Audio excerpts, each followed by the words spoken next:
गौतम बुद्ध का एक भिक्षु था जिसका नाम था दहेर। उस भिक्षु का पिता मरते समय अपने पुत्र को देखना चाहता था, लेकिन दहेर गांव से बहुत दूर था, इसलिए देखना चाहते हुए भी उसका पिता उसे देख ना सका।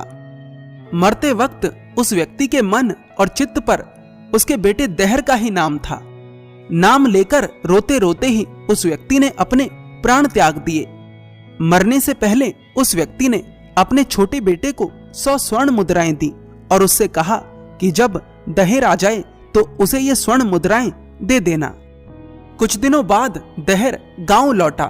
उसके छोटे भाई ने रोकर उसे सारा समाचार बताया। सारा समाचार कहने के बाद दहेर का छोटा भाई उसे 100 स्वर्ण मुद्राएं देने लगा। दहेर ने अपने भाई से 100 स्वर्ण मुद्राएं ली और फेंक दी। स्वर्ण मुद्राएं फेंकने के बाद दहेर अपने छोटे भाई पर क्रोधित भी हुआ और उससे कहा, तू मुझे भ्रष्ट करना चाहता है? मेरे लिए मिट्टी और स्वर्ण में कोई अंतर नहीं। क्या तू नहीं जानता कि मैं भिक्षु हूं और भिक्षु कहीं स्वर्ण मुद्राएं लेते हैं? समझने वाली बात यह है कि इस इंकार में बोध कम था और अहंकार ज्यादा था। क्रोधित होकर दहेर वहां से चला गया और वहां से जाने के बाद कई दिनों तक वह अपने साथी भिक्षुओं के साथ अपने इस त्याग की चर्चा घमंड पूर्वक करता रहा।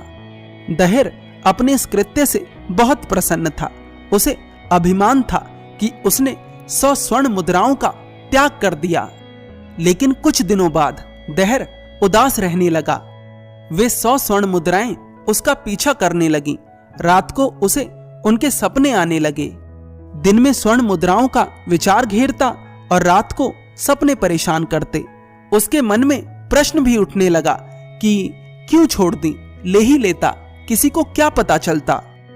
स्वर्ण मुद्राओं को छोड़ देने का पछतावे का भाव उसे परेशान करने लगा। उसके मन में ये भाव आने लगे कि अगर ले ही लेता तो कहीं संभाल कर रख लेता। अब ये रोज रोज भिक्षा मांगना अच्छा नहीं लगता। अगर ले लेता तो मुसीबत के समय काम आती। वैसे भी वे मेरे पिता की आखिरी इच्छा थी, मैंने उन्हें क्यों छोड़ दिया? और मैंने इतने दिन भिक्षु बनकर भी देख लिया, आखिर मुझे मिला ही क्या है? इस भिक्षा मांगने में रखा ही क्या है? यदि मेरे पास धन होता तो मुझे किसी के सामने हाथ ना फैलाने पड़ते।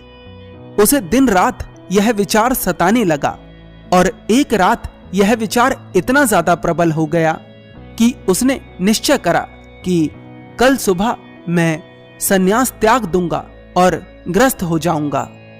दहेर के भीतर इतनी हिम्मत नहीं थी, इसलिए उसने रात में ही अपने साथी भिक्षुओं के साथ इस विषय पर चर्चा करी।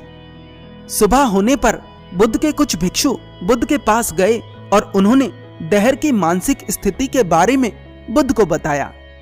बुद्ध ने अपने भिक्षुओं से कहा, प्रिय भिक्षुओं, ये होना निश्चित ही था। जो त्याग में प्रसन्नता अनुभव करे वह अपने भीतर नहीं उतर सकता।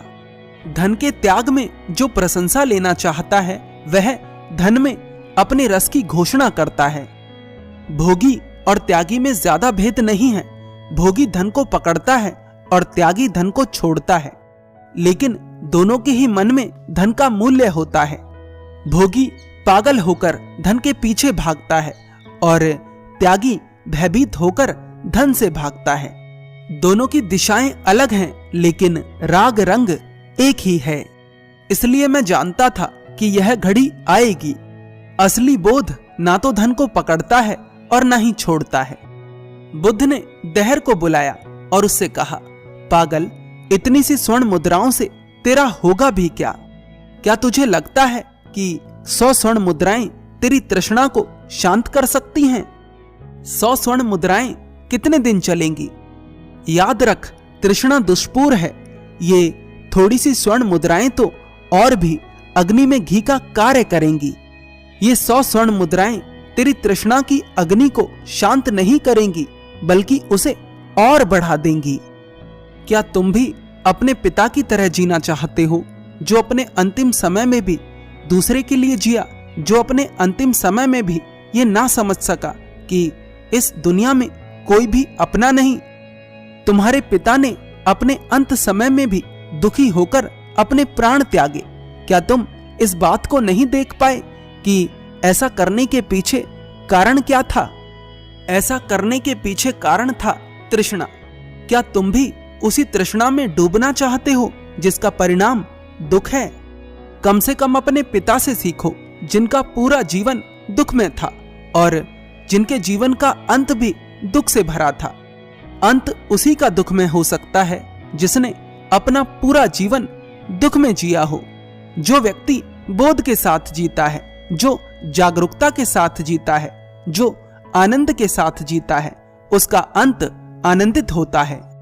तुम किसी भी निर्णय को लेने के लिए पूरी तरह से स्वतंत्र हो, पर मेरा प्रयास है कि तुम एक बार अपनी आंखें खोलकर देखो कि जिस तरफ तुम भाग रहे हो, क्या वहां कुछ सार्थक है? क्या वहां वास्तव में कुछ ऐसा है जो तुम्हारी तृष्णा को शांत कर सकेगा? उस भिक्षु को बुद्ध की बात समझ आ जाती है और वह अपना निर्णय बदल लेता है। इस कहानी से हम सीखते हैं कि जो व्यक्ति अपने अहंकार को भोजन देना बंद नहीं करता, उसके जीवन का नर्क बन जाना निश्चित है। अहंकार का भोजन है प्रशंसा।